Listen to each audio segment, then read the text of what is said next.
he's got the flu. All right. Unfortunately, he pinged me this afternoon and said, hey, I think you're going to have to do this without me. If you got this part of the video, you've got the live unedited edition, Home Gadget Geeks 396, March 28th, 2019. We got some folks already stacking up in the chat room, and I want to thank you guys for coming out tonight. We're in the pre-show. Hang tight. We got a little late start. I got home late and a little family crisis and worked through that, and we'll get started here in just a second. Rich Hay is with me. Rich, thanks for coming on. Appreciate it. Hey, you're welcome, Jim. Good to be here. Always good to have you. We'll definitely talk some Windows tonight. Oh yeah, plenty going on there. That's what we've got out ahead for you. Kevin, William, Mark, Brian, Joe, Justin. Good to see you guys in the chat room. Good to have you guys out here tonight. Rich, if you want to follow the chat, that's what I was just going to. If you go to theaverageguy.tv/live, there's a link below the video window that'll take you to the YouTube page that now has the chat embedded in it. Okay. Then the chat there has three little, you can pop it out. Easiest way to do it. Brian says it sound good, so thanks for coming. Thanks for letting me know, Ken. Good to see you out here tonight on his way back home. I think probably by now. Hopefully streaming us live. I've been using I'll do this in the pre-show so I don't get busted. So I've been using a little macro recorder on my Surface Pro 3 that's running. That's in the fast ring. None of that stuff matters. I just wanted to sound important. Since we're going to talk about Microsoft tonight, but it opens up Edge, and then it goes to a random word search, grabs a word, then it opens up Bing, and then it puts it in there and it does a search. And then I've got this cool little app. What's this thing called? Hold on 1 second here. Let me see if I can stop this. Stop. All right, hold on. Once that macro gets going, it really gets going. I have this application called let's see if I can see this, man. These app mover micro, something like that. Anyways, it's a Android screen. What you call it when I take the screen from an Android device and I put it on Windows? What do they call it? Mirroring. The mirroring. So you've got it set up with that feature they just made available. Then no. This one's another app, whole nother app. Yeah, whole nother app, but it works great. So then it goes in and opens that app on the screen and it runs a little Bing search. So I get the little, you get the little reward points for that, which is kind of cool. Right. And I've been stacking up the reward points. I got Xbox. I bought the Xbox Live Gold subscription with just Bing points. Yep. A couple weeks ago. And so been a cool little, that won't make the recorded show, but a cool little hack to, so I get home at night and I go in, I open up Edge and I go to the rewards page and they have 3 questions they ask you. Like it's a little trivia thing and then a poll, usually a poll and some more trivia kind of thing. It's not trivia. So, and it's kind of fun. It's interesting. So I'm out one night, we're out on a date and I said, oh, I forgot to do because you get more points the more days in a row you do this, right? So I'm like, oh, I gotta get that poll in. Like I forgot, I gotta get you. And if you miss one, it resets back to 0 and you're kind of screwed. So I said, oh, let's do these together.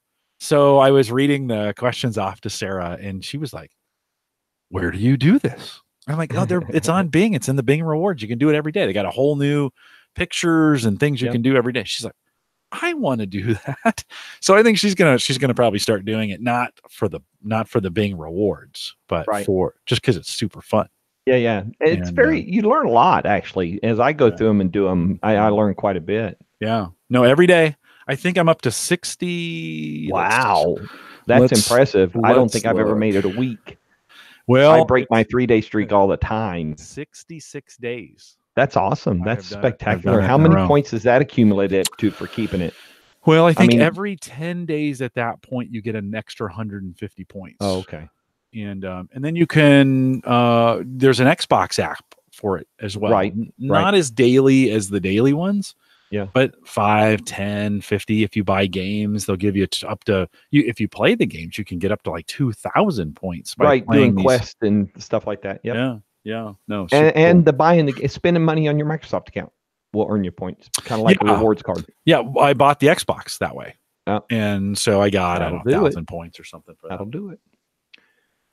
Okay. I do have a little envelope opening we got to do first thing. So all right, we'll get you in. I'll introduce you. We'll do a little envelope opening. Sounds and then like a plan. We'll jump into we'll talk a little bit about, so you can be thinking about this, the most exciting things you learned at Summit.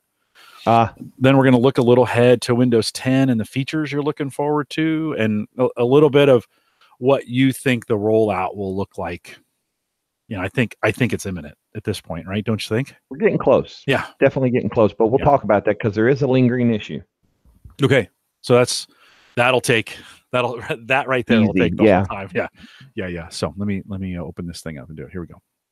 This is the Average Guy Network, and you have found Home Gadget Geeks, show number 396, recorded on March 28th, 2019. Here on Home Gadget Geeks, we cover all the favorite tech gadgets that find their way into your home, news, reviews, product updates, and conversation, all for the average tech guy. I'm your host, Jim Collison, broadcasting live from the AverageGuy.tv studios without Mike Uyghur tonight. Mike is not feeling well, so we've given him the night off. Of course, we'll post the show, world-class show notes. Tonight, I don't know. We're going to talk a lot of Microsoft stuff. There may be a few notes, but of course, you can head out there if you want to get any of the links available at the AverageGuy.tv. You can also join us live on our mobile app. Don't forget about that, homegadgetgeeks.com. Easiest way to listen on the road. Streams really, really well. We thank our Patreon subscribers for doing that for us. Homegadgetgeeks.com. Android, iPhone, available, downloaded, is free. Thank you, Patreon subscribers, for doing that as well. If you want to join us in the freshly minted, I'm looking this way because that's where it's at on my computer here, the freshly minted Discord group. If you want to join us out there, the AverageGuy.tv/Discord. I think I had 10 or so of you join after last week's show. We've been doing it for 3 or 4 weeks. Lots of great conversation, lots of great home automation conversation. The Unraid conversation that we had 2 or 3 weeks ago, it was super popular, has moved out there as well. Lots of great conversation going in Discord. For those of you who had never joined Facebook, this is your chance to join us in maybe the most non-Facebook thing that can exist, and that is Discord. The AverageGuy.tv/Discord will get you there as well. Rich and Ari's buddy Dave McCabe, big thanks to him. He was on last week, kind of an MVP cycle we're going through here. Rich A is with us tonight. Rich is, of course, is a Microsoft MVP as well. Fresh off the summit, Rich does a podcast over at WindowsObserver.com. And is it IT Pro Today? ITProToday.com. as well. That's my day job. Rich is on all the time with us and a good friend of the show. Rich, welcome to Home Gadget Geeks. Good to be here, Jim. Good to be here. Good to have you. Missed you guys at Summit, though. I got to tell you, man, that was kind of different this year, not having you guys around. Yeah, Dave and I talked a little bit about that. That was a tough decision to. I bet. Both of us kind of came at it from like, we're just not giving it as much as we felt we should. You are you're so perfect in that. You're always. Not to open fresh wounds, but you're always tweeting Microsoft stuff. You're always tweeting. What's that? Well, maybe we'll talk about that towards the end of the show. But you're an enthusiast. You're always in. You're tracking the builds. You're spending time that's really a great program for you, and I'm super glad that you're doing it. Dave and I both kind of felt like it's time to open up some space for some other MVPs. So I did, as with you, I missed seeing you. We've hung out together the last couple summits in a row, and it was so kind of a bummer. I am next week, if you're a regular listener to the show, no live show next Thursday, and no show. I'll be in New Orleans for a STEM, Omaha STEM conference. We're going down there. Well, I'm going on behalf of the Omaha STEM community here.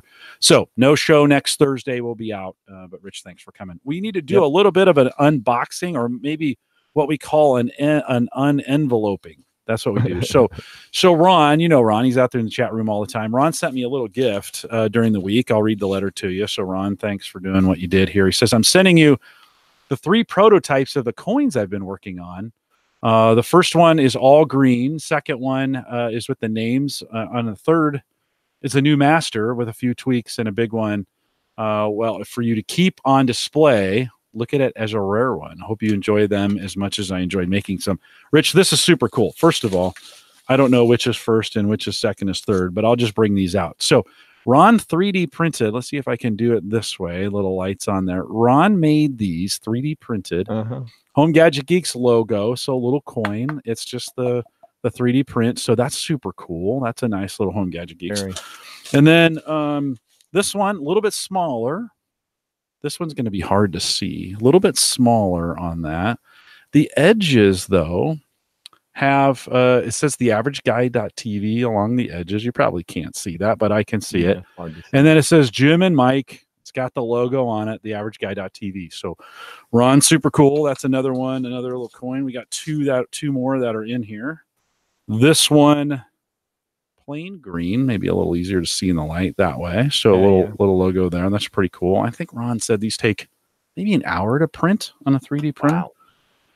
And then this is a cool one. He sent me a picture of this one. You can hold on. Alexa, no, what's her name? Echo, turn off the studio lights. So let's see, maybe that. Oh, there we go. Okay.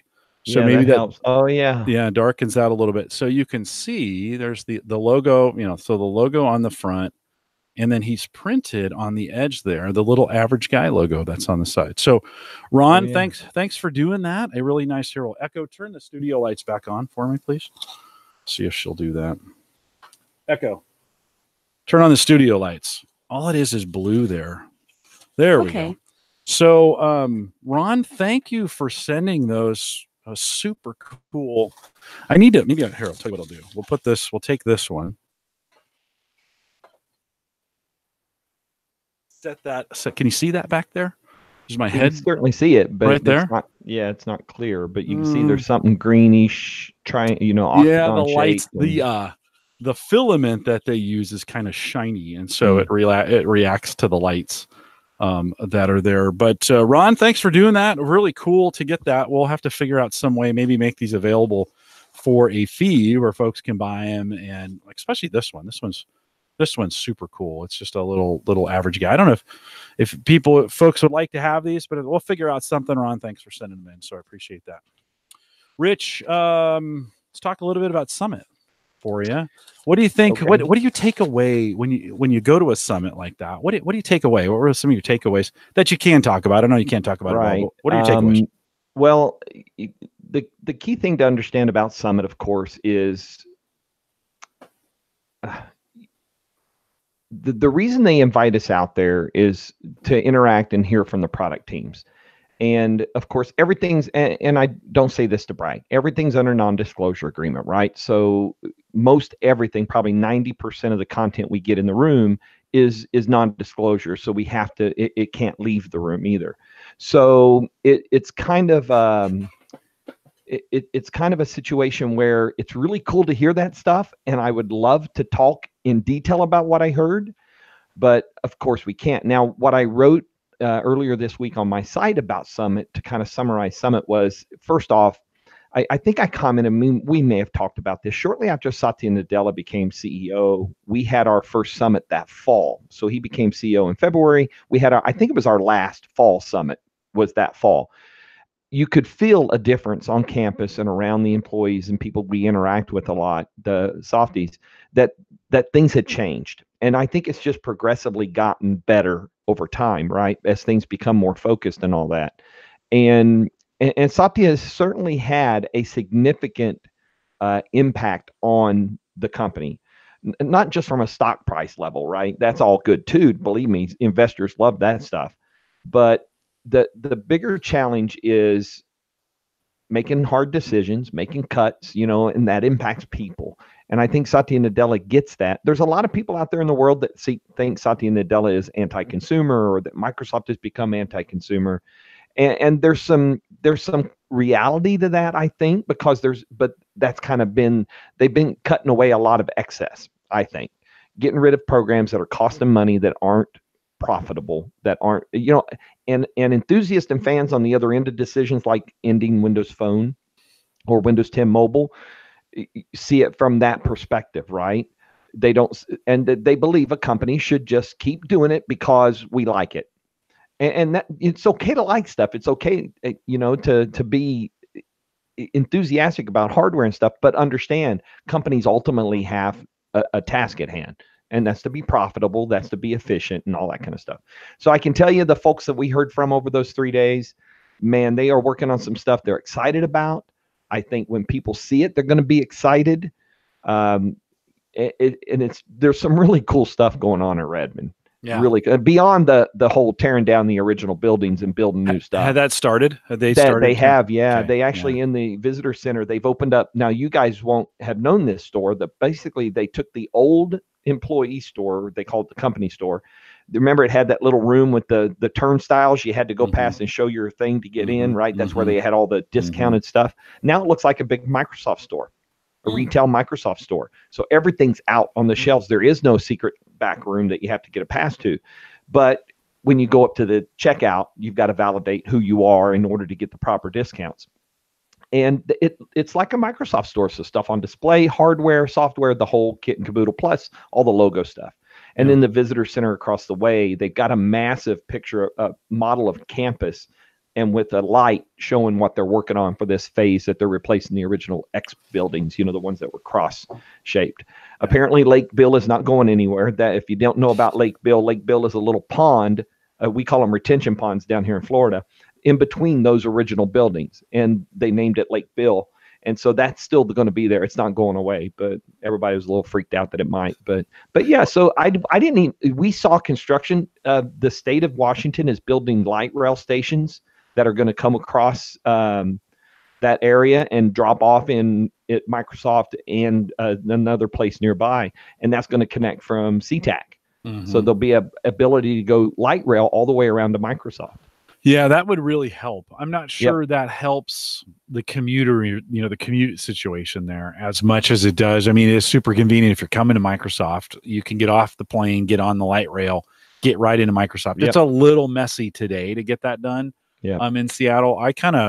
I figured out the bus system, and so oftentimes I'd go from SeaTac, jump on a bus. That's the way to do it, though, too. If you've got the time, that's definitely only a few bucks. Yeah, you know, a few and bucks light in a few rail hours. the same way. Yeah, a few hours, depending on the timing. I'm just trying to keep up with the guys. Do they still have retail boxed office? No, they actually have codes they sell for. Also in the employee store, in the store on campus, they sell cards just like you find in a Microsoft store for Office or for I guess they do sell the OS ones too. Now employees get a pretty sweet discount on software. It's 80%. Wow. So they only pay for $100 Office Home for a year. They pay $20. Yeah. Luckily at Summit, we get an opportunity to take advantage of that with a cap, with our own money. And so I always stock up and have a little bit stack up to have onto my Xbox Live, my Xbox Game Pass, and Office Home, Office 365 Home. So they had some pretty good hardware prices, but again, we didn't have the amount of money in our past to be able to really spend that. Yeah. So. No, it's always, I think for me, the best time was just spending time in Seattle. That's always a super cool town. Yeah. Do you think when last years I've been there, I spent a lot of time going to kind of the Surface related topics that we had. Did they have some of those? They did. You get a feel for, I mean, they're still committed to this platform. Absolutely. They're not going anywhere with Surface. I didn't go into any sessions with Surface. I did go into some enterprise stuff, but hardware wise, yes, I don't think anything's changing there. I think Microsoft has established themselves with the Surface as a very good OEM from that perspective. They're certainly making some efforts here late in the stage of Windows 7, the way they're kind of communicating where they're at. You go to look at the Windows 7 end of lifecycle page, it points you towards, you know, the better experience today is going to be buying a new computer, getting Windows 10 that way. Because when you look at the age of Windows 7, and you go back, you know, so 9 years ago, right? 2009, I think it was. The technology of those days is 10 years old. You know, I think we've said this before. You don't drive, some of us don't drive cars that old. That's considered an antique. So, you know, so their push is going to be, and you can go to the Windows 7 end of lifecycle page to see this. It's public info. They are working to tell people the better experience here is going to be buy a new computer, get Windows 10 on that, and you'll be moving forward. And you get to take advantage of new hardware, et cetera, et cetera, et cetera. So yeah, that, you know, and we understand that after 10 years, you kind of go like, hey guys, you know, kind of time to move on. But it doesn't sound like every consumer is going to feel that way. I mean, no, they won't. I think there's going to be some backlash. You've been tracking the Windows 7 end of life, not to bring it up again, but via Twitter and some other things. we are, as we get to the countdown, we're what, 9 months kind of out Yeah, at this point, we're 10 let's see, months. late March, so April. So yeah, we're in that ballpark of until January 14th, Do you 2020. do you think so when we get there, it's not like Windows 7 is going to stop working, right? So people No, for a it's still going to while, work. Yeah, right? They're just not, here's the yeah. thing.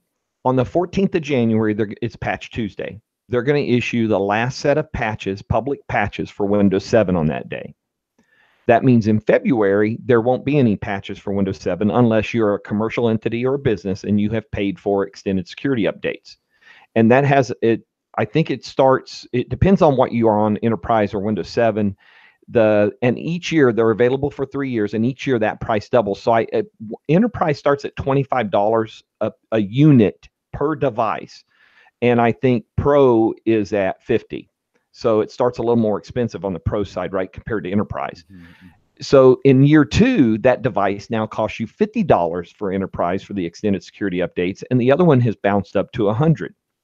And then in the third year, it's basically triple what you started at. So you got 150 and 200. So the consumers, that's not an option, right? Consumers don't get these updates.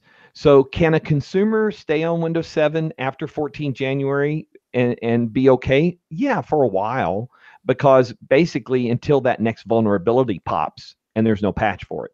And the other thing I don't think Microsoft's going to do is they're not going to extend the coverage. They're not going to extend Windows 7. They did that with XP. Remember, XP got an extra 2 years. Now the numbers are going in the right direction, right? Windows 7 usage is going down. Windows 10 is going up. So things are moving in the right direction. I think we'll see a huge push. Microsoft's doing everything they can to get businesses and enterprises to shift. They're offering the App Assure for free. If they'll fix a line of business app to work with Windows 10 if it's not working at no cost. And so that's a plus. That's a big deal for a company.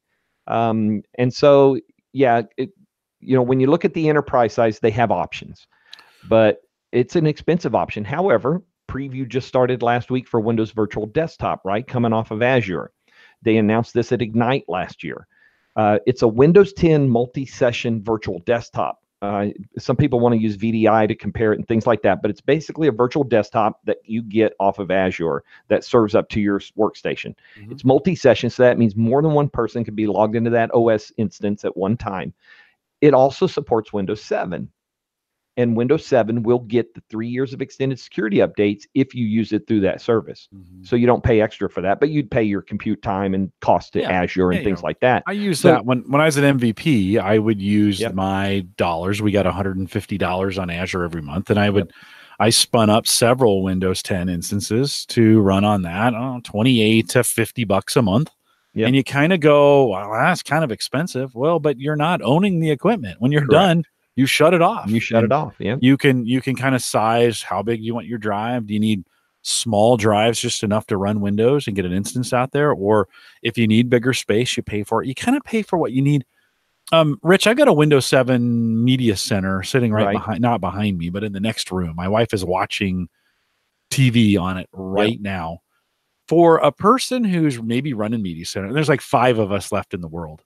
Right. But like, should I even like the use case is if I'm really not using my box to get on the internet or to use those kinds of things, if it's just watching TV, I could let that Windows 7 instance roll for a while. I would think so. Yeah. And again, is it connected to the internet at all? It is definitely connected to the internet. Okay. Yes. So it's still out there. It's still online. You could shift your usage pattern. And I mean, we never Media Center, rarely go to the web. Down? It's all Windows Media Center. So it's all. So where are the content? Where's the content located at though? It's located locally. No, it's local. It's within the house. It's recorded. So from you Media could Center. technically, you could disable the online aspect. Good. And keep the the home network piece working. We block it pretty solidly. I've got a Bitdefender box. It's pretty it's pretty protected at that as far as that goes. I've been having this debate with my wife, with Sarah, of like, hey, okay, so I know the guide data still works, but we're gonna have to get rid of this thing. Like 7 is up next year. I've been trying different solutions. So what do you replace it with? I don't know. We've tried Plex, so we've spent some time. I went to YouTube TV and gave that a try, $40 a month to get everything. Actually, that's a really sick and slick solution. That thing tends to work out really, really well. We're doing all the same things of Netflix, Hulu, Prime. Right. We've got all those things. Do you do Spotify? We do not. We are not Spotify because Spotify customers. now Amazon has added the Hulu subscription at no extra cost. Well, we're Sprint provides our Okay. cell phones. They also provide Hulu. So kind of Right. Hulu partnered with And a I bunch get of people. Netflix from T-Mobile. Yeah. And so you start thinking about it. Stuff comes through Prime. We get our music through Prime. So Right. we're on those things already. Joe just said in the chat room, and I 8.1 has Media Center. So there was a Media Center version that you could have upgraded to during those days. I'm not sure you could get there today like that. Maybe. I mean, if you're smart enough and you got all the right stuff. Certainly, because 8.1 is still under support. Yeah. So, and it will be for, I guess it's not quite at the end of its mainstream support right now. It's first 5 years. No. Could you imagine, Rich, going back to Windows 8? No. I have an instance of Windows 8 in a VM on my main desktop that I use for reference. So if I want to go and see something or look at something from back in those days, it still runs, fine. It gets its updates and things of that nature. But 2024, Brian. Yeah. So yeah, there you go. 2024. So it's another 5 years. So it's right there in it's about to enter into its extended support. I still wouldn't do it. Even if I could, I wouldn't. I think I have a tablet here somewhere that's still running 8.1 on it, if it even takes a charge anymore. My RT won't take a charge anymore. My Surface 2 won't take a charge. So I've got my RT on my desktop. It's my weather machine. It's always got the weather. It has to stay. I mean, I don't know if I can get it up. Stay plugged in, right? I do have to. Yeah, I can't. As soon as I could turn RT into a similar device. I hadn't thought about that. But. No, it sits right on the desk during the winter. It makes a super good. And what's amazing to me is they're still shipping updates for it. Well, it's 8.1, so it's it's still a supported OS. But it's not it is. Yeah, I'm amazed by it. It's not even 8. I mean, it is 8.1, but it's a different version of 8.1. Well, you got RT. You got to wonder who's the support team at Microsoft that. Well, I can't imagine they're taking a lot of phone calls. No, they're probably just converting the patches that are being done for other instances of what I don't even know what usage is for 8.1 right now. I think it's less than 5%. 8.1 was never really taken on by most. No, everybody skipped that. I just can't imagine that is the most engaging job at Microsoft. Like, hey, what do you work on? Oh, I develop Windows RT, Windows 8 RT patches. Yeah, don't forget they build that for the OS, straight line OS, and they just have to build it to go on an RT device. Yeah. So it's pretty much the same patch. Did you get a chance? So have you gotten a chance to look at any of the HoloLens, or was any of those? I did. I tried hard. I worked with my PR contacts because I went out to Microsoft a week early. So I could possibly do some product team stuff for work, and unfortunately wasn't able. They are in high demand apparently, and they're floating around the country doing demos for various people and stuff like that. I did hear that during Summit that some folks got some hands-on time with them on the extra days, after Summit, and they look impressive. I mean, it really does compared. I'm really itching to try it because I spent some time in HoloLens, the OG, the original version, and I'm really intrigued to buy 2. So I'm looking for. I suspect that Build in May, there will probably be demos on the floor because they did the same thing after they went public with HoloLens. They had demo stations. So I suspect that at that there'll be an opportunity to get my head inside of a set. I'm looking forward to it. Any, I've been using Azure for a long time, not as much now. I lost my MVP privileges. It gets a little expensive to do it that way. But besides some of the services that are coming for virtual desktop, which I don't know why it's taken so long. I was doing that on Azure a long time ago to kind of go GA or for the public to use it. But anything else announced Azure wise that you saw? I mean, there's a lot of other stuff going on around Azure and things like that. I don't track that as much these days because it's not my beat. We have somebody else that does the cloud stuff and compute stuff. but this is significant and on my radar because of what it brings. It introduces, and I had a demo of this at Ignite last year. They showed me the app that's virtualized, basic. So they had a normal Windows 10 device. It was accessing a Windows 10 virtual desktop in Azure and serving an app to that normal Windows 10. So the app was basically being remoted off of the Windows virtual desktop sitting on Azure when they were testing. It was part of the OS. It had an icon on the taskbar. They opened it. It opened like any other app did, and they were able to, and basically, though, it was coming out of the cloud. So it was pretty impressive, that the app integration. And then the full-blown desktop is a big deal because it's multi-session. So used to be you couldn't do that. You couldn't have an instance of the OS and have more than one person using it because of licensing stuff. They changed that. They've changed the licensing for the Windows Virtual Desktop. And then the benefit of Windows 7. So if you're a company out there and you've got 3 or 4 or 5 devices maybe that you can't just quite get off Windows 7 for whatever reason, and you're on Azure as a customer already, you have to look at the cost aspect, and is it worth it to pick it up there until you can get it moved, or take advantage of Microsoft service like AppAssure, where they will assign an engineer to you to work that issue until it's solved at no extra cost. Yeah. I wonder if there's a use case as we think about, this having a virtual machine available to you in the cloud, of really, we've talked about this before, but on the edge, really being light and battery efficient. And then when you need to do your whatever heavy computing, whatever that is, and I sometimes wonder, how much heavy computing do we actually need to do? You and I are podcasters, so that's a little different, right? We are constantly editing video, we're rendering it, we're running all these things. I'm not sure that's necessarily anything I'd want to try and do in the cloud, although I tried to do it a couple times a couple years ago.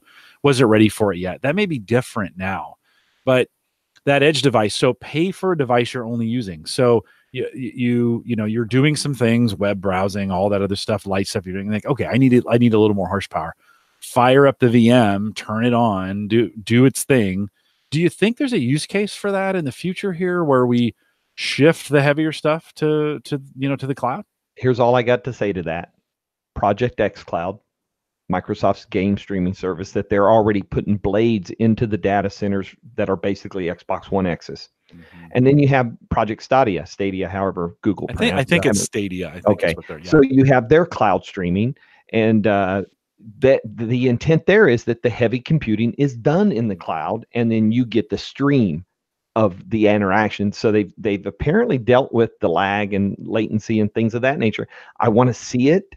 I want to really see this, and I think it's going to be June is E3, right? So beginning of June. So it'll be post build. Maybe they'll show off some of this at build. I don't know, but so it'll be June at E3 in Los Angeles, where Microsoft is going to do the big announcement around Project X Cloud. Yeah. I've talked to people who used Google's, what wasn't called Stadia at the time, but they used it during the demo, basically streaming, was it Assassin's Creed Odyssey in their browser? And they said it was an experience as if they were on the console. Yeah. So do you think for most people, like, their heavy computing is gaming? For a lot of people, for most, it will be. Think? Yeah. I don't know about most. Yeah, okay. How many people are out there running massive access databases on their local network? Oh God, I hope not. I do too. Or big spreadsheets, big Excel spreadsheets and stuff like that. So when we talk heavy duty computing, I think most of the computing most of us do is not that weight, because when you're talking about processing algorithms and AI and machine learning and stuff like that, now you're into some serious heavy lifting type stuff. Microsoft, and probably Google too, has figured out how to do that and then get those results. At CES, I didn't go this year. So last year I met a company that actually put the chip for all the for processing the AI, ML, all the stuff for their phone on the device. So the data just had to get there, and then it got crunched right there on the device. So they kind of flipped the board there, right? They put the capability into the phone. I think this is the serious kind of where it's headed. Are we still going to need local storage, local machines and screens to look through? Yeah. That's why Windows isn't going anywhere. There's a lot of people out there saying Windows will be dead in 10 years. It's not going to happen. When you still got to have a device to do it. Now, that could very well be what we thought at one point, thin devices was going to be the thing, just to be able to run a remote OS or something. Well, your phone, right? Ultimately, your phone would be the thin client. So that's what we called them back in the day. Tried it with Continuum, right? With Windows Phone and Windows 10 Mobile. Yeah. What is it on Samsung? They call it DAX, I think, or something like that. So that people are out there playing with it and experimenting with it. So it'll be interesting to see where it goes. I would, at work, I'm constantly opening and closing my laptop as I go to and from meetings and opening it back up, and you got to sign back in. Yep. I would really love to get to a lighter device that was instant boot that would then just go to a VM for me. And it doesn't even need to be that powerful, but I don't want to have to reset that screen every time I open or close the desktop. When I get into my office, it automatically goes 2 screens. I got access to to that compute speed, which I kind of need. So not just from the ability to have more compute, but to keep my desktop ready and consistent. You close that lid, or it shuts off, or you run out of battery, you lose that. And I'd love to get away from that, just to be honest, get away from it completely and always be connecting to a VM somewhere. More power, more resources. It can be managed better. I can take advantage of more RAM if I need it, or more hard drive space if I need it. It can be allocated quicker. Yep. You can have those set in Azure. You can have it set to auto expand. Yep. You just pay for what you use. So I don't know.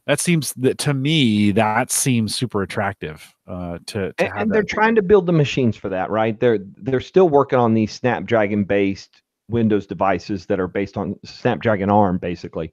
And so those are instant on. Those are long life battery. So the devices we've kind of gone into a quiet period, right? There's not been last year we had a lot of talk about those in the fall, and it's kind of gone silent.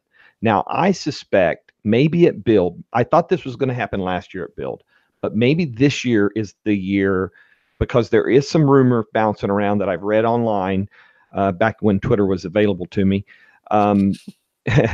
that we're supposedly going to hear about this Windows Core OS at Build. So there's some folks that believe we're going to hear about this. And so this is that Lite, right? Windows Lite, LITE, or however you want to spell it.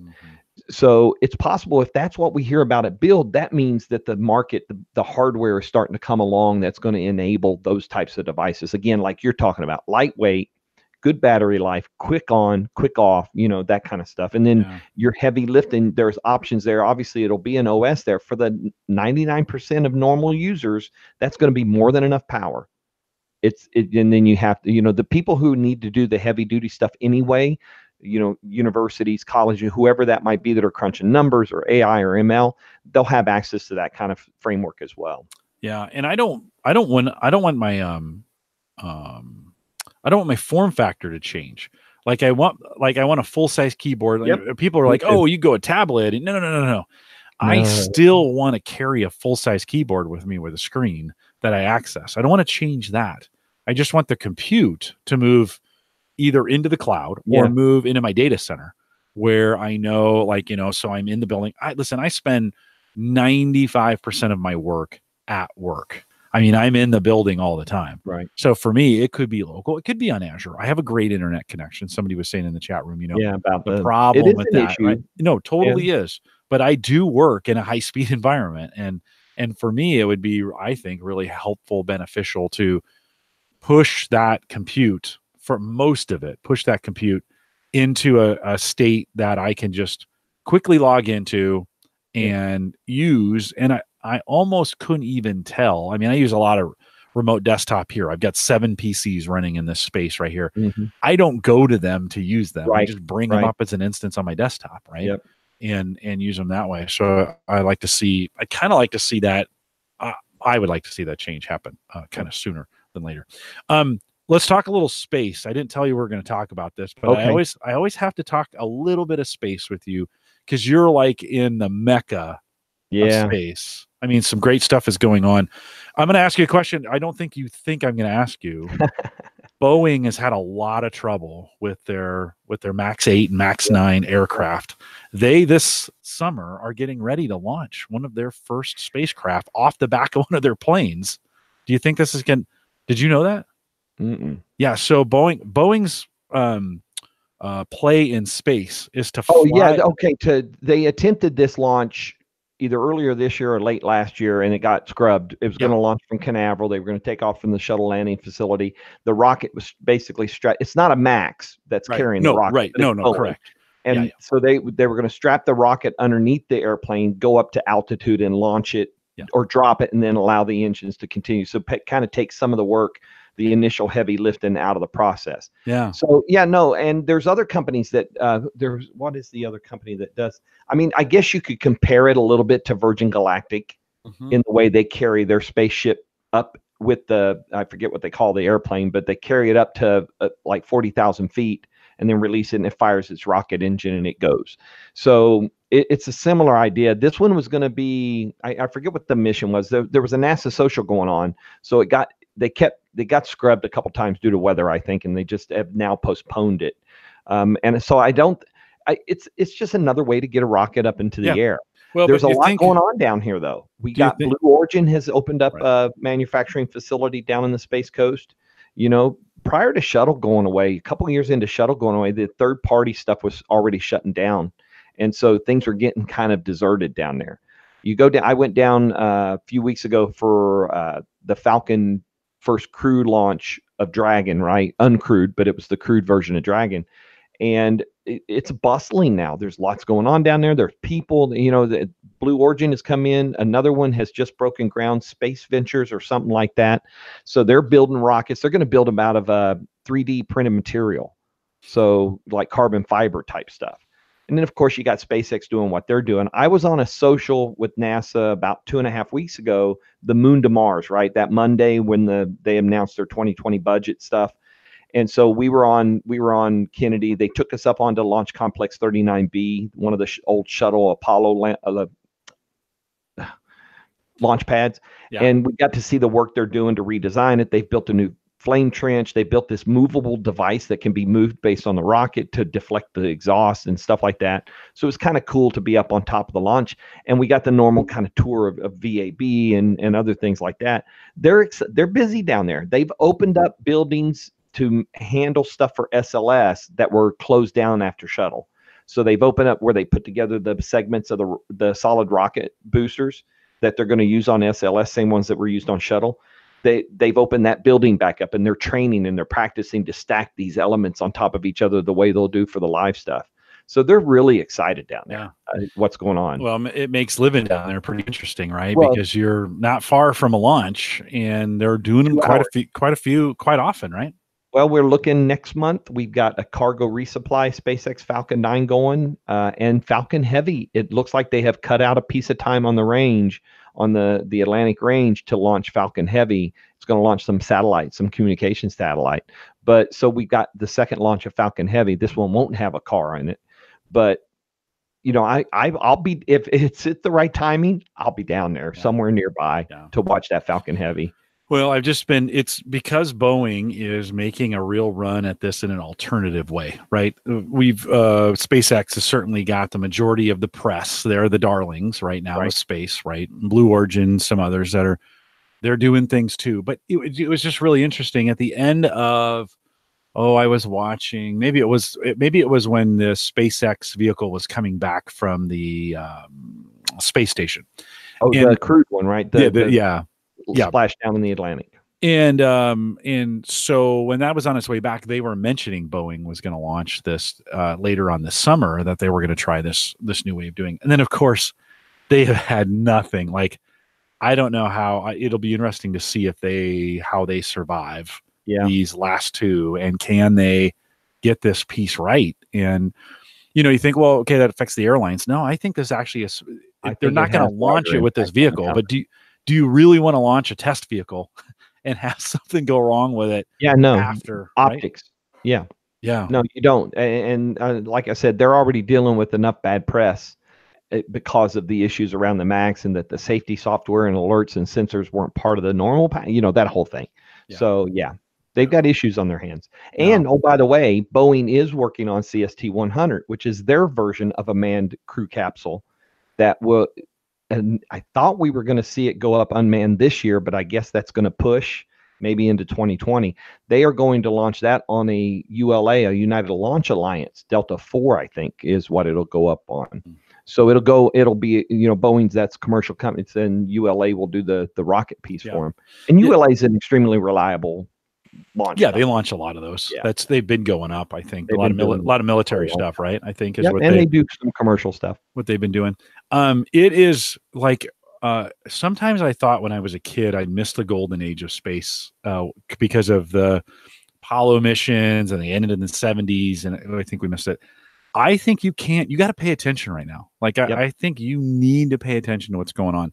It has never been cooler, and some of those space programs, like there is a whole new, and with competition, I don't know if it'll be safer, but there's a lot more stuff going on and a lot of really cool stuff happening. And I just think space is the thing to watch. It's pretty incredible. We got to see Boeing's work on right now. NASA has a couple different companies working on habitats for the Lunar Gateway, which was something they announced at this event that I was at.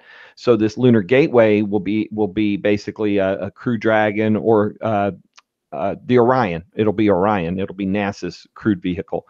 And I mean, they're doing some cool stuff. They're using old logistics modules that were used to take stuff up to the station. Well, this one was built for it, but never went to space.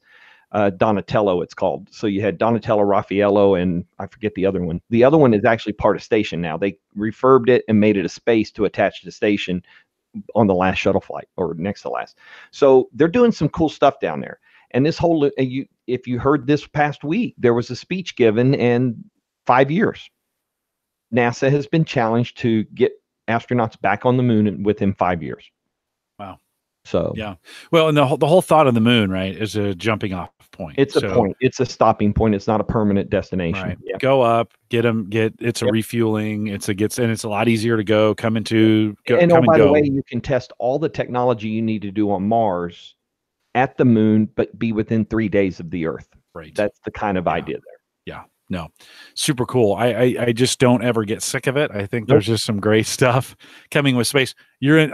Not me, but you're in the ultimate spot for space to actually go out and watch it. By the way, walk out of my front door. Yep. If you're not, we should remind you, if you're not listening to Windows Observer or the Observe Tech podcast that Rich does, he talks about these things that he gets to go out to do and around space. So make sure you get subscribed to his podcast as well. Okay, let's talk. We got Windows 10, 19 H1, right? Yep. That is imminent. We don't know. We think we're pretty close, right? Yeah. Here we are. It's the 28th of March. So 19H1 has been in development. I went back and looked since July of last year. July was when they released the first skip ahead builds of this feature update while they were still finishing up the October 2018 update. We're somewhere along 36 or 37 build releases for this cycle. That counts fast ring, skip ahead, fast ring, and slow ring. Right now, we set, it was an interesting day. What's the day? Thursday, right? So Tuesday, we would have, over the last few weeks, we've been getting fast ring builds. So we didn't get a fast ring build. So where we stand right now, 18362 is in fast ring and it's in slow ring. However, I mentioned at the pre-show, there's a bit of an issue plaguing them right now. So if you had gotten 18356.16, so basically 18356 went to slow ring a couple weeks ago.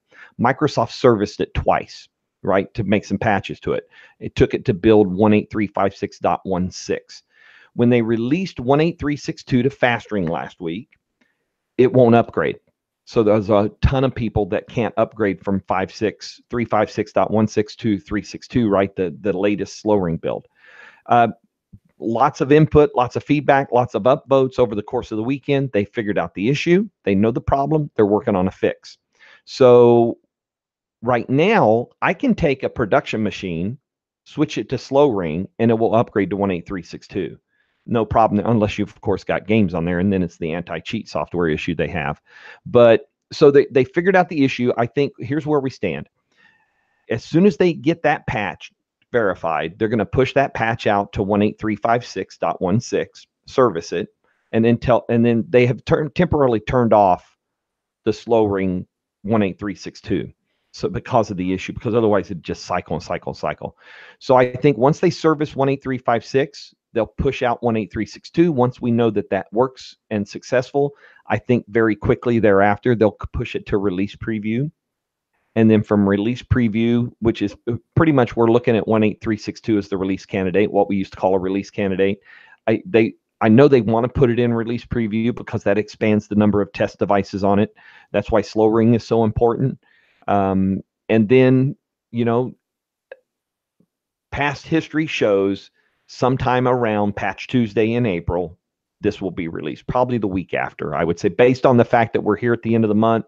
We don't have that release preview build yet. Microsoft does not want a repeat of the October 2018 update. And so they got to have a winner here because this is a big deal. And so I think that's what will happen. I think they'll service it. We'll get 362 going into slow ring properly, and then they'll push down to release preview, and then we'll wait until they announce that it's coming out. Yeah, we already have a good idea what features are included. If you go to on Microsoft Docs, there is a page that is called Flight Hub. So that's where they keep track of all the builds that are released for Windows 10 19H1. And so on that Flight Hub page, there's actually a link, and I just want to get the name. So it's down towards the bottom of the screen, I think it is, or maybe it's loading really slow. Anyway, they already have been kind of summarizing the updates that have been pushed out to various builds over the course of the last 6 months, working on this feature update. So you can go there and see. There's a couple I'm really excited for. Windows Sandbox is one. That's this virtual kind of desktop of Windows 10 that you can use to execute questionable software if you do that kind of work and things like that. It's a destructible environment, so the moment you close it, it's gone. That's the plus of that. It's kind of like Windows Defender or Application Guard, right, in the browser, that you can go to a questionable website inside of Windows Defender Application Guard on Edge, and it will stay within that. It won't get outside that virtualized environment. That it's a sandbox too, basically. And so the moment you hit X, all that's gone off your system, right? No leftovers, no remnants, none of that. It's sandbox a container. So it is using some of that technology to produce that virtual, because you do have to have virtual capabilities. So your machine's got to be able to do the virtual stuff, right? I think it's called Hyper-V is the setting in the BIOS. And then you got to turn it on, and it's actually not installed by default. You have to go into features and turn it on. And it's a real easy thing. But and they're still refining it. There are some settings now. You can actually edit a file and create some settings to create a default environment when you open it up. It's pretty slick. It's a little slow on my test devices. I can't wait to get it on my main desktop where I have 32 gig of RAM. Yeah, it's RAM intensive for sure. It's very RAM intensive. Very RAM intensive. So if you need a safe environment to do some stuff, if you're a security researcher or something like that, this is where this really pays off. You can use that environment and not worry about the risk of it getting outside of that box. So I think Windows Sandbox is, and there's a lot of other kind of tweaks, and they've upgraded the font system and how you can, so a standard user can actually install fonts now without admin permission on their own device. And they've done a lot of that kind of tweaking stuff, the emojis and the accessibility, ease of access, narrator. So there's a ton of those the Windows Lite theme becomes official with this release. I fully expect this release to be called the April 2019 update. That's kind of the pattern they've established now. It's very clear when it came out, and you don't have to get confused about it. So the big deal right now, the big waiting point is when are they going to service that slow ring build that won't upgrade to the current slow ring build? So once that happens, I had a discussion with somebody about this. Technically, they could go ahead and, because normal production devices aren't seeing this issue. This issue is only on devices running 18356.16.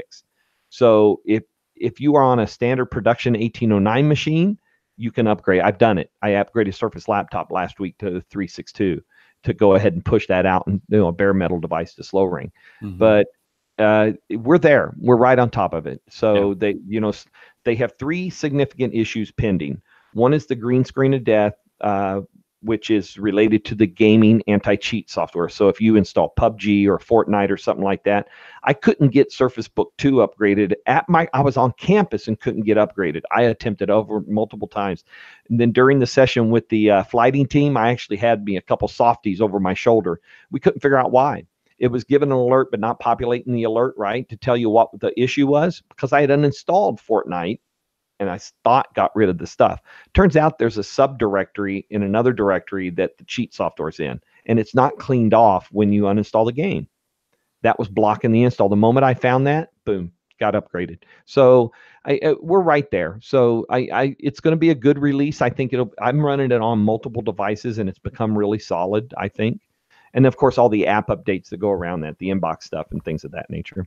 Rich, one of the features you've been talking a lot about on your podcast is this idea of reserving disk space. Oh, reserve for storage. Yeah. Like this, I think this may be one of the best features coming, because I run this, the Insider program, on two pretty low end. Well, Surface Pro 3, not that low end. It's How still much storage on there. It's a Core i5. It's got 64 and it's got 4 gig of RAM, which I wish it had 8. I wish I'd have bought it with the 8. Just in the day, 4 was plenty. It's with Sandbox, it's not, right? But okay, so let's just say that still. So some pretty good storage. I run it also on the Kangaroo, which is a really small, really underpowered. Does have 4 gig of RAM, but it's still super underpowered and very little space, 32 gig of RAM on that. And I'm sorry, 32 gig of hard drive space. And I wanted to know, when they started announcing this reserved disk space, the whole idea was to change the whole upgrade experience to say, hey, look, we want to make it easier and better for these low end systems to be able to upgrade. And I was super skeptical. I wasn't sure if it was going to work or not. And flood advisory just came in for me, by the way, on my RT weather station right now. I'm in no problems here, but the city of Bellevue is struggling a little bit. But Rich, so far on the Kangaroo, the upgrade experience a year or two ago was pretty much bad to impossible.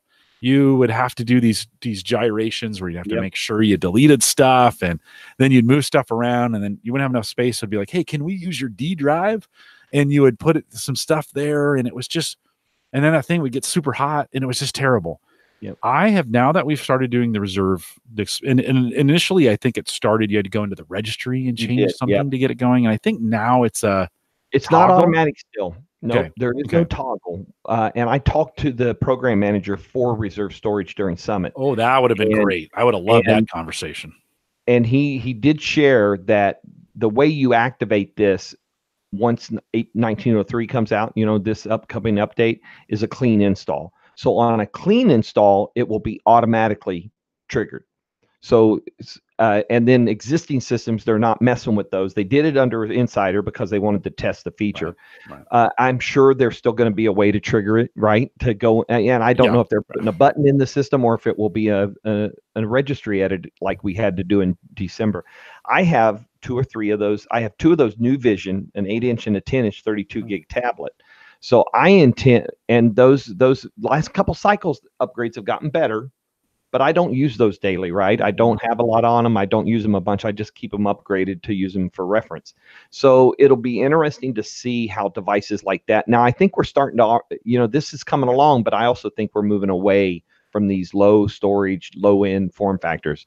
So it may be a solution that's coming to a problem late in the game. I'm not sure that's totally true for it might be true for us in the first world, but I think there are still plenty of low end devices, especially when we think of education and third world. That's a good point.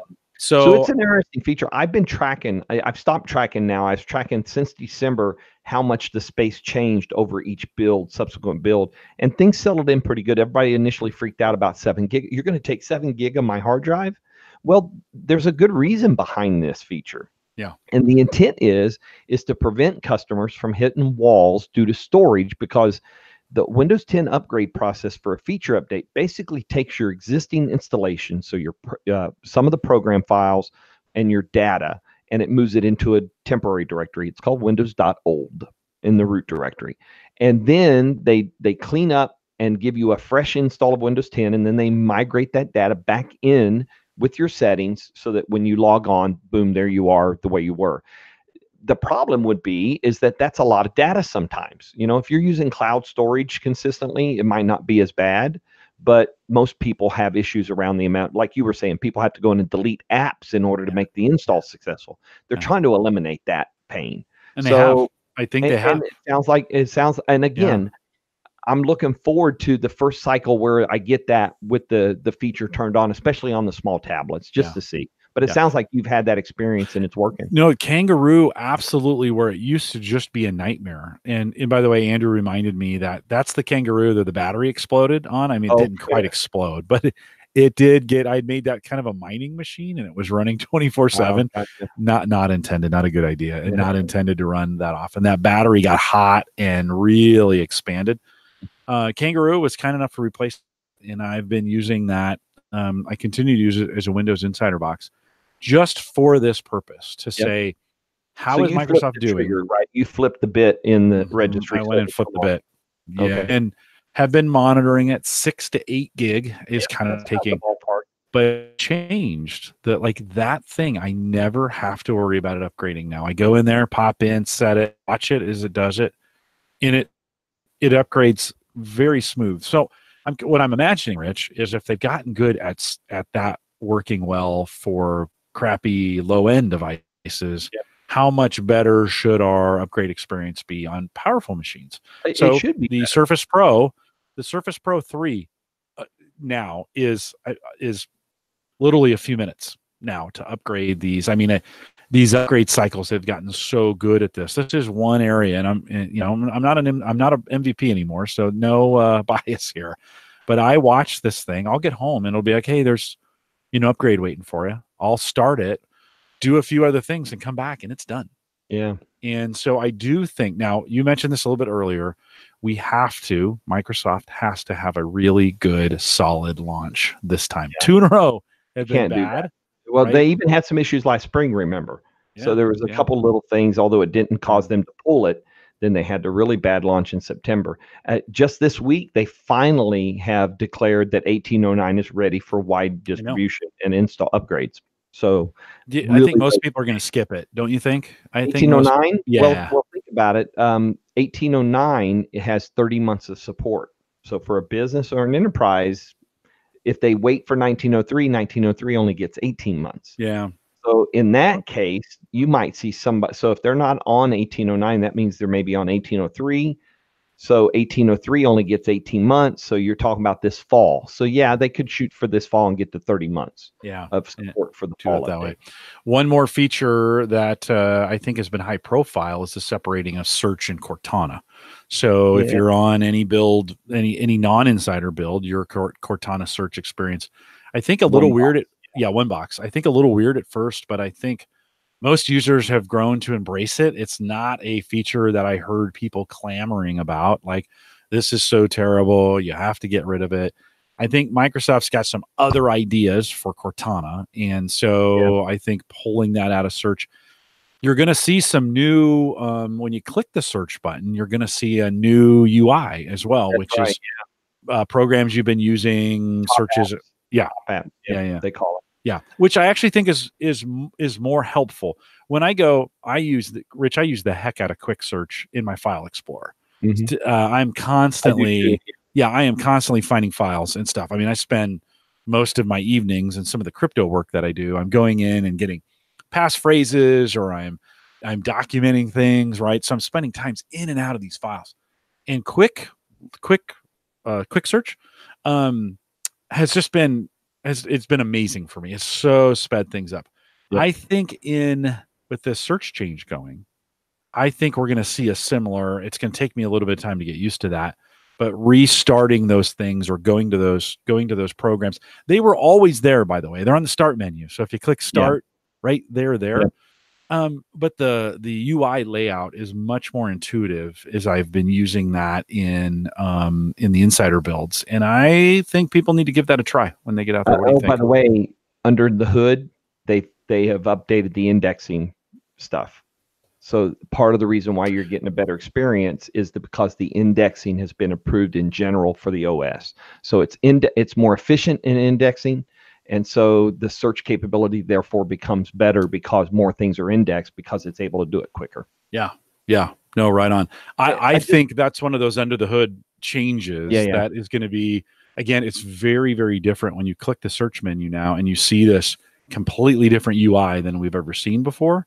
It's got the ability to do all or apps or documents or email or web, which, by the way, mimics the store, right? It looks like the store, which is kind of interesting. So, but very, very much simplified. But when you're looking at it, like not mine, as I clicked on it, I have Edge, this macro recorder, settings, game bar, and file explorer. You can see what I use on that PC the most, right? Bringing those things forward.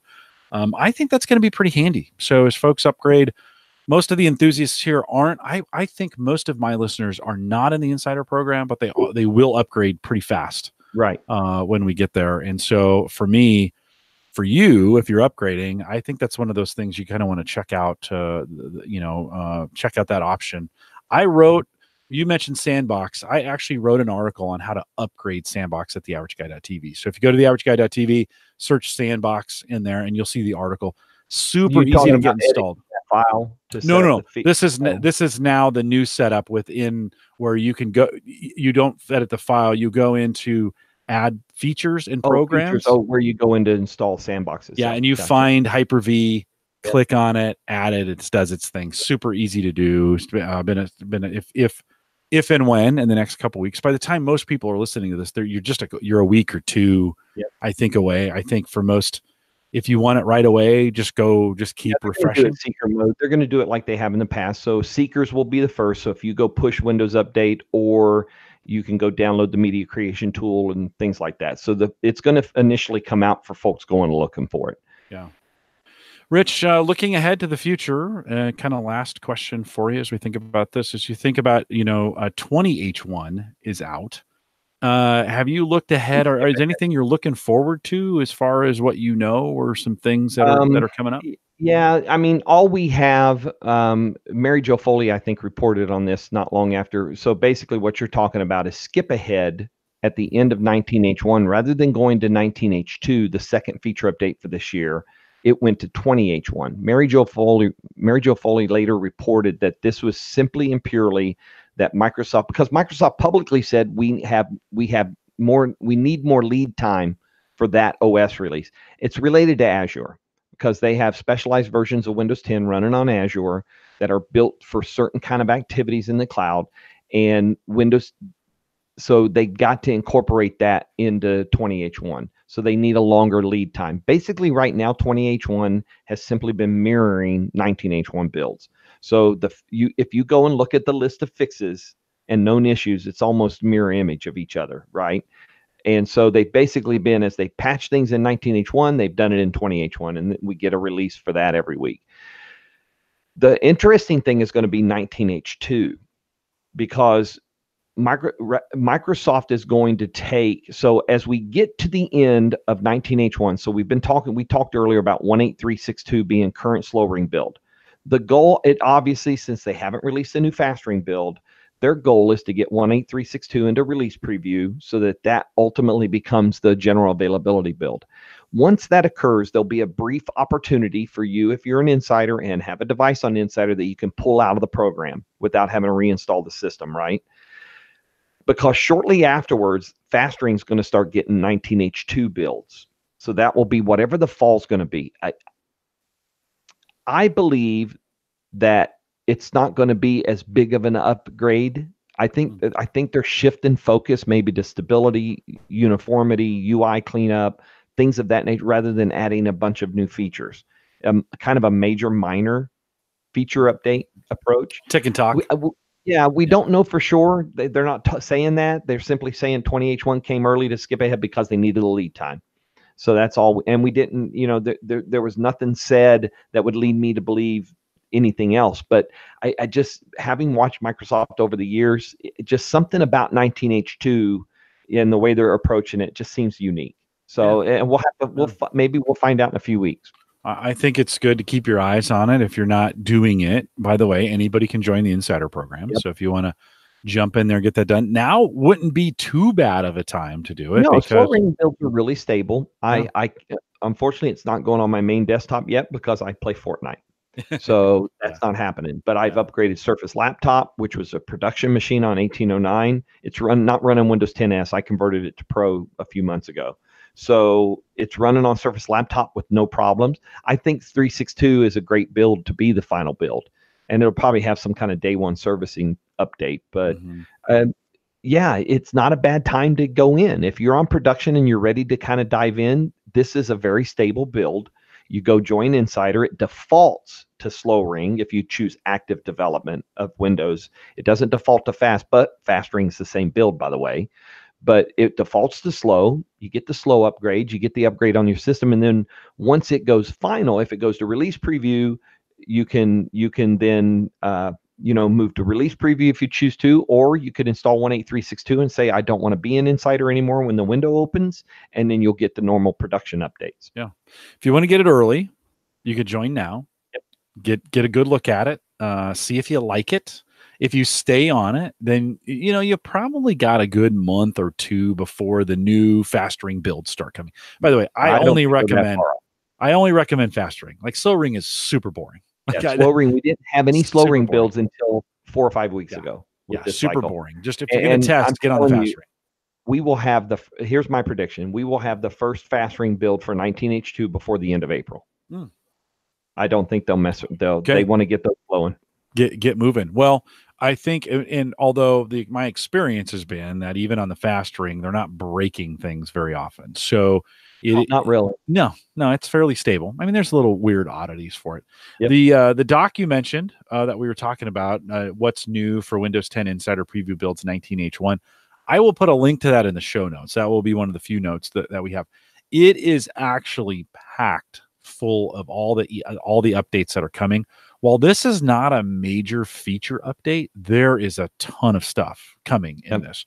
And depending on how you use Windows, there may be some things in there for you. So this may be one of these times ahead of the upgrade to go out there and get familiar. To the actual features they've summarized? I did. I did. Yeah, that's a really that in the chat room. Document. That's a really in-depth document. Yeah. And it's a great way to kind of see what they've been working on and what you can expect. And somebody commented about emoji.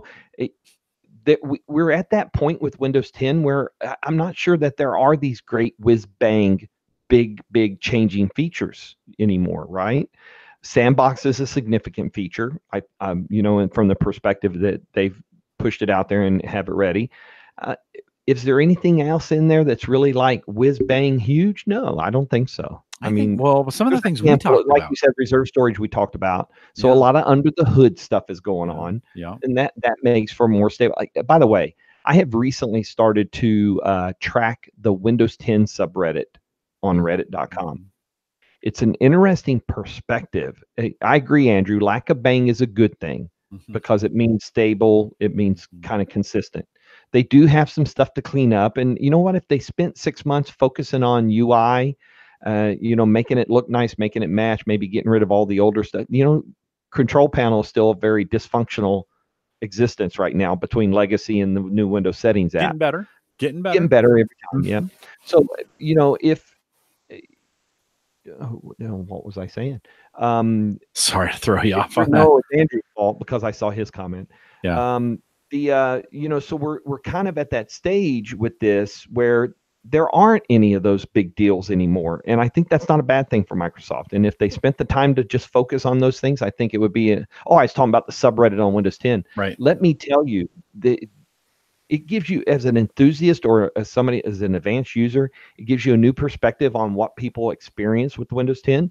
There's a lot of vitriol and stuff like that goes on in there too. People just coming in and complaining about the simplest little things and sometimes real serious things. And it's been a real, because we can get in a bubble, right? We've talked about this tech bubble before. Yeah. And when a new feature is added to Windows 10, such as an emoji picker, and expands the available emoji, we're not the target audience. No. During Summit, the Surface Smiths, right? David Smith, Colin Smith, did their 100th show on the Wednesday afternoon, right? During Summit, and they had Donna on there. And they were the discussion was around, what do you call those users? Me, I've always called them everyday users. Some people wanted to get semantic about everyday, but they're the folks that use their computer like an appliance. You know, they want it to be able to make toast when they want toast. So they go to it, they flip the button, they turn it on, they expect their desktop to be there. They want to see Facebook, email, you know, that kind of stuff. We're different. You know, you, me, everybody listening, everybody in the chat room are very different types of users. So a lot of the features that we're seeing and the fixes and things they tweaked in Windows 10 for the feature update that's coming has really been targeting those everyday users. They're not out for it. Windows Sandbox is. That's a cool feature, you know. There's another. Oh, you asked me what I wanted to see in 20H1. I'll tell you what I want to see. I'm worried about Windows Virtual. I'm worried about. I think they call it Windows Virtual Desktop on the desktop, right? What do they call that? You know what I'm talking about? In Task View. Yeah, well, you know how you can go to Task View and you can open up multiple desktops. Oh yeah. I don't know if they call it virtual desktop, but because they're not virtual, but they're separate desktops. I have a concern about usage on that. And unfortunately in Windows, if a feature is not used much, it's a target for deprecation and being removed because it's not worth the investment. And so if they would spend a little bit of time on that feature and just do some simple things, make them configurable, let me save them, save the instance of that desktop, and I could set up one for work, one for play, one for work, one for personal, one for web browsing, or, you know, whatever it is, and save those things, not save states. Yeah. No, not save states, okay? Because that's what you use a virtual machine for. Right. But these desktops are built to give you separate work environments on the same desktop. So if they would allow you to customize that and say, when I open desktop 2, which I'm going to name Outlook, that's my Outlook email desktop. And then I'm going to open another one up for social media and save things. So when I open that one, I want you to open Twitter and XYZ.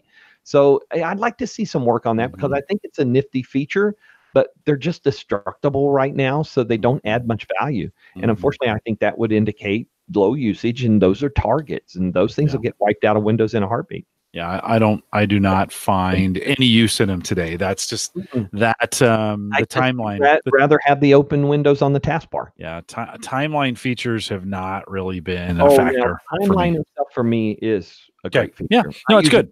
Searching for past stuff that I go, man, what was I looking at 3 days ago? Where was that thing? And then I can do a search typically. And again, because of the improvements in the indexing and stuff like that, that search is also a good experience. Let me say one more thing before we wrap this about emojis and even about GIFs, right? So we have moved, you know, we make fun of these all the time in our bubble, right? It's kind of like, oh, come on, who's using this? We recently upgraded and have moved on to Microsoft Teams at work and have begun using that. Big push to get away from email and get the conversations going in Teams, and especially for this has become particularly important when you think about threaded conversations, right? Where you might have emails, people getting added and taken off, and Teams really does kind of solve that. I've been actually super impressed with how good Teams is out of the chute. For podcasting, if we could get some things where it can be recorded like this, I'd move to Teams in a heartbeat. That experience is way better now than Google Hangouts. Okay, that being said, what I'm watching my millennial coworkers do, and these aren't 20-year-old millennials. By the way, 20-year-olds aren't millennials. They're Gen Z at this point. The millennials are all 30 and 40 at this point. Those millennials are gifting the crap out of Teams. And emojis as well. And that is part of the communication. Now, like it or not, guys, listen, I know you're in your car, you're listening to me right now. You are screaming at me like, I will never accept emojis as a form of communication. Well, guess what? They are behind us and they are coming. And it's funny, Rich. I always thought emojis were stupid, but they're like hieroglyphics in a lot of ways. They have meanings to how the way people use them. They may be silly in a lot of cases. They may be awful in some, but I've gotten notes from people. I can't even decipher it, but they're like, they know what it means. They know exactly what it means. And my kids go, oh yeah, it says this. And I'm like, what? So anyways, that right or wrong, we today, when I'm seeing it work in Teams, somebody will say something, 4 GIFs show up. Just boom, boom, somebody dancing, little messages, right? that has actually made its way to corporate culture and is acceptable. Yep. And so I think, well, depends on the corporate culture whether it's acceptable or not. In mine, it is right now.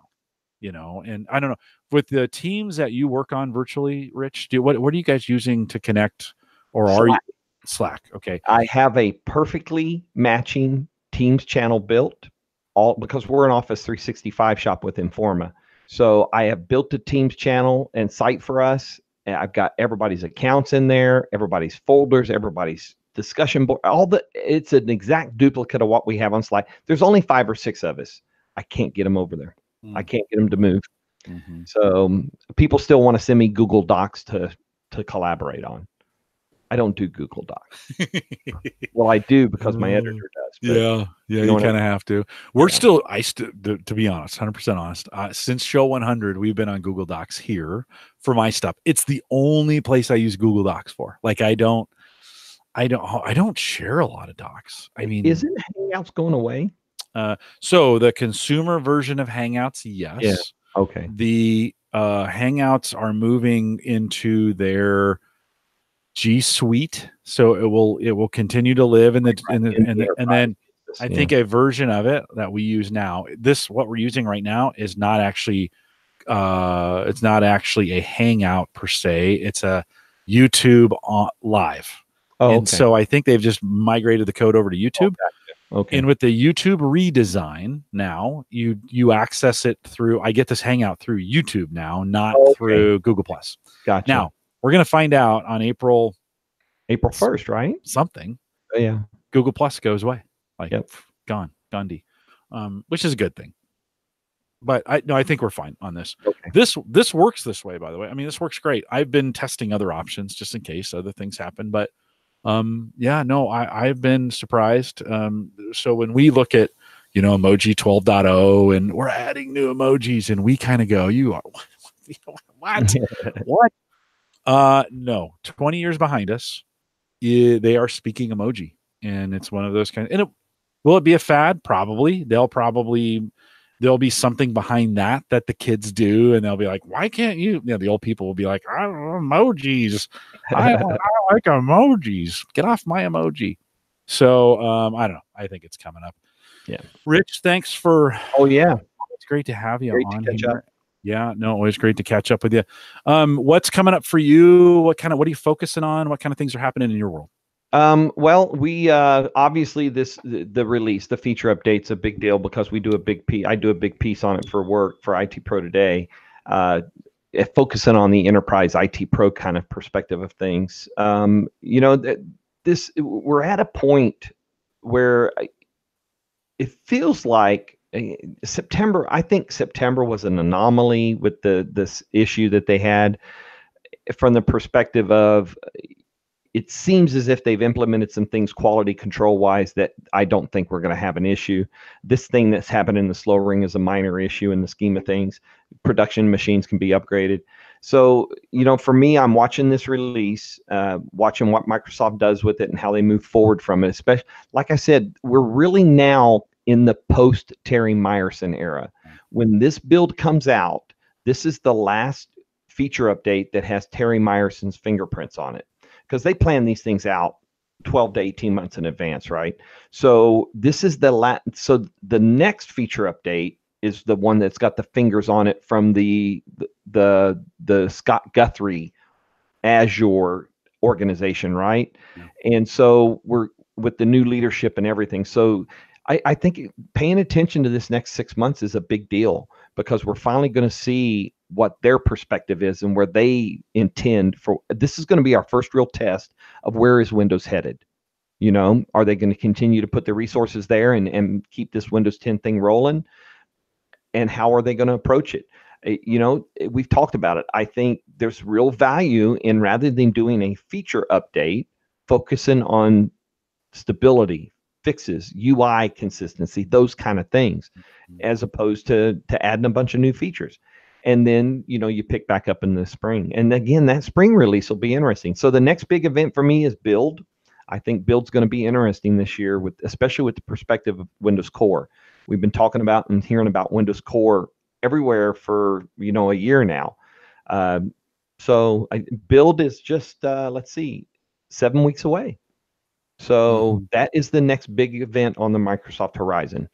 And then the only other thing I'll be watching for the next couple of days is, do I get a Twitter account back? That's a whole long story. We won't go into it here. Rich and I spent some time talking about it. Really, you'll talk about it. Postmortem on it on my site. Yeah, you'll talk about it. There's already a story on WindowsObserver.com around this suspension. This is not my first Twitter suspension, apparently. No, it is not. And so I do have a bit of a kind of my own voice talking about why this happened and why I think it happened. And then I'll do a postmortem one way or the other. So. Yeah, I think you've got somebody gunning for you. But that being said, we'll hope we get your Twitter account. I think I saw Tony Rayner post something on Twitter during still Twitterless. Oh, by the way, I got a very nice Samsung Gear S3 Frontier for my 35th wedding anniversary on Sunday for my wife. How much? If I can ask, I know it's a gift. $229 at Best Buy. Well, that's not bad. So it's on sale for $70 off. Yeah. The Galaxy Watch is its follow-on. This was the predecessor to Galaxy Watch, which they launched with S10. This is my first smartwatch since Band 2. So it's a whole new kind of experience with it. But so far, I like it. I really like it a lot. And dude, you can customize watch faces till you go blue in the face. It's pretty cool to be able to change the watch face. Yeah. Heart rate. It's got all the features of Samsung Health. So it's got a heart rate sensor. It does obviously the exercise tracking, sleep tracking, things of that nature. So I have to admit to you, Rich, when they made the announcement about the Surface, when they made the announcement about the watch, what do we call it thing? What was the Microsoft watch? The Band. There we go. Yeah. And I still had, it was like, as long as it's turned on before, what was the date? There was a date on this. Oh, yeah, they just did the thing. Yeah, you had to have actively synced it within the last, I think that date's passed now, or maybe. Oh, yeah. No, totally. I think it was like the end of the month or something. So you could feasibly, if it was still working and you synced recently, you could get a refund. So Band 2 got like $175 and Band 1 got $100 or something like that. Yeah. Well, I was within hours. The way I read it was if it was synced before that date, yep, you would be eligible. So pulled that thing out of the drawer. I kind of forgot I had it. I pulled that thing out of the drawer, put the charger on it, fired right up, put the app on my phone. It connected right to it. And man, I synced it as many times as I could. I was like, okay, we're going to make it. I left it on all night. It's actually still sitting plugged in on top of my charger up there on the thing. So you have to go to. Well, do you file that? I couldn't. Page. If you go looking for it in Microsoft, there was and the typical sites covered this news, so you'll find it on Neoware or on Microsoft or Thurrott.com. And they did give details about how, if you had synced in that time frame, how you approach getting the refund. I'll have to look that up because I'm hoping I got it synced in there. That'd be kind of nice, being being a user of that for so long and having two of the bands go bad. I thought maybe I could get the $100. Is it $175? Which is super generous.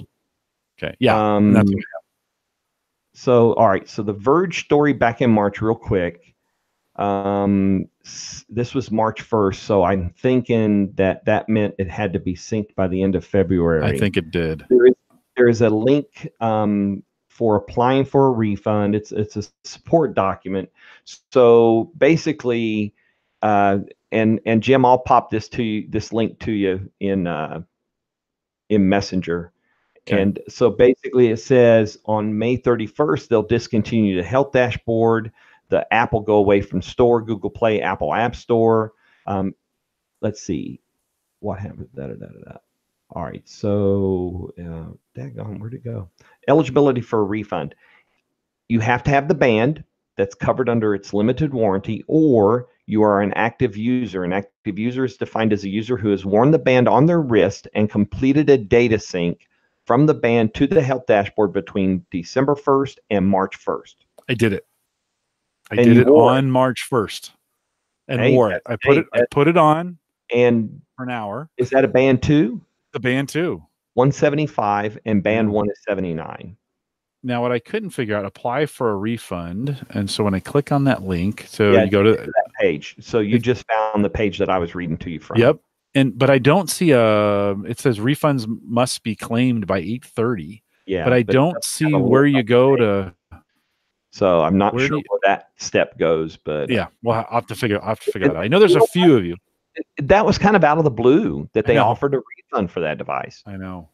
So Yeah, no. Well, it's still in my Microsoft profile. It's still part of, I mean, it was still there. It says it's out of warranty, but I could get it to connect to the phone and update to the service. So it was a decent device. If the bands had been better quality, that's the big issue. The bands kept breaking. Wires were breaking inside the band, things like that. yeah. So what I thought they would do is they would send emails to people who met that eligibility. There's Yeah. got to be 5 of us, right? Don't you think? Can't be that many who still have a band who are watching it on that day. So I don't know. I don't see a way today. I don't see a way to apply for that. Yeah, I don't see anything in there either. And that support article went public like right at the end of February. So yeah. No, they literally, it was like 24 hours. Yeah. And I saw it. I was reading the news on my phone, and it was like Microsoft banned something. I'm like, what? And so I clicked on it. So I raced down here and I'm like, okay, pull it out. It was a miracle. 1, I could find the band. 2, that I could find the charger for it.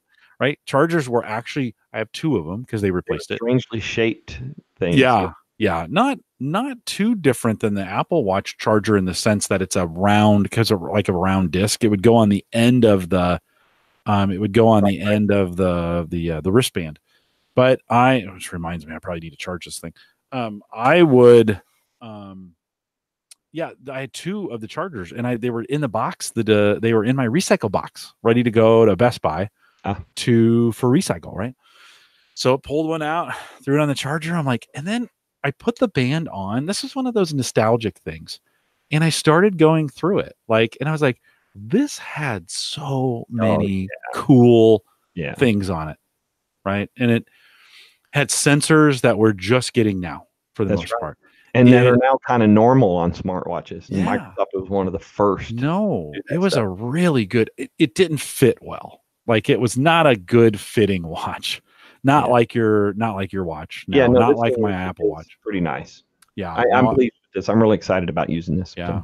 Rich, that Apple Watch that I have fits so nicely and is so comfortable. Such a different experience on the band. So anyways, thanks for coming. Can you hang tight for me for 1 second? Let me close the show here. We want to thank everyone who supports the show via Patreon. If you're doing that, thank you for doing that. Patreon. You can head out to theaverageguy.tv/Patreon if you want to join the crew. $1 and $5 plan. Super simple to get it done for a month, or for 2, or for 12, whatever you want to do. I wish I could say it was tax deductible, but it's not. We're a for-profit organization. And if you want to do that as well, head out to theaverageguy.tv/support, or Patreon. We'll get you there as well. Don't forget to join the Discord group. Head out to theaverageguy.tv/Discord. If you want to contact the show, you can send me an email, jim@theaverageguy.tv. Find me, not to rub it in, find me on Twitter, Rich, at Jay Collison is out there. Make sure, when your Twitter comes back, what are you on Twitter? OBS. With no, and it is going to come back. We'll be positive about that.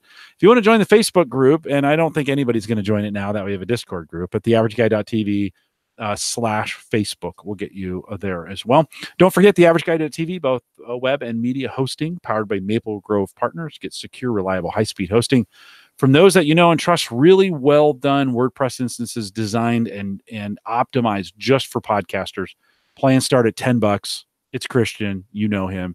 If you're interested and you want to look at the plans, maplegrovepartners.com. And then don't forget, you can get us on the app, homegadgetgeeks.com, Android, iPhone. Best way to listen on the road. Kevin was flying. I think that's how he listened on to the it. Airplane. No kidding. No, streaming using Spreaker's built-in app, which is super great. It's actually really, when I replace the live show with the recorded show, it automatically does it. No download. It's streaming only, but it's kind of designed for that. And so we appreciate you guys who support us on that as well. We're back every Thursday, except next. I'm in New Orleans next week at a conference, and so no live show and no recorded show. So take a week off. Go listen to Rich's podcast, and you'll want to catch up. I always, Rich, thanks for you mentioned me on the show way more than you should, by the way. But I always listen to Rich at 1.3 speed, and I literally have to pause it and take a breath sometimes because Rich talks fast. Lots of materials in his podcast, lots of updates. You're like an Amazon flash briefing for tech. That's what I like. In the 30 minutes you're in there, I can kind of catch up on all, because you don't go in depth on anything, but you cover the high level. It's kind of a hovering over the news, I guess. No, and I like that. I know you've gotten some negative feedback on that because you don't dig in. You've mentioned that before. I actually like it because I don't want to dig in. You're the one, you publish on Sundays. I pick it up Sunday afternoon or Monday morning. I know I can get through your podcast in about 35 minutes, and it's going to get me everything I need to know for the week, everything that's happened in the last week. And because we're kind of in the same bubble here, in the same tech bubble, it's the things I'm interested in, right? Cool. And so I think if you're listening to this and you haven't started listening to Rich's show, go out there and get that subscribed to, and we'll have a link to it in the show notes if you want an easy link to get it as well. We'll be back in 2 weeks. We won't do much poach show and no crypto this week. With that, we'll say goodbye, everybody. Rich, thanks for coming on, man. Yep. I appreciate it. Always, no problem. Always great. Well, hope you don't refresh your Twitter. Let's see if it's back. Yeah, no, I just checked on the phone. It's still not there. So. That sucks so bad. Yeah. That sucks really so bad. All right, my friend. It is 10:42 here. I'm Bolt. All right, we'll catch up with you later, Jim. Thanks, my friend. We'll see you. Take care. Here. You bet. See you. If you're listening live, guys, thanks for coming out tonight. Appreciate you guys doing that. Andrew, I just noticed you said I'm streaming on Spreaker and on YouTube with the video paused just so I can see the chat. Okay. So, yes, if you popped out the chat, so Andrew's asking, does it keep running if you close the video tab? If you've popped out the chat, it keeps running. You could do it that way. If you wanted to have the audio on and watch the chat, I guess you could do it that way. That'd be kind of a cool way to get it done. And hopefully that's working for you guys. Thanks for coming out tonight. You guys did a nice job in the chat room. Not going to lie. We'll see you in 2 weeks. 2 more weeks. I'm taking Thursday off. We'll be partying in New Orleans this time next Thursday. I hope not really partying, but I'll probably be enjoying it. We'll see you guys next week, and have a good one. We'll see you.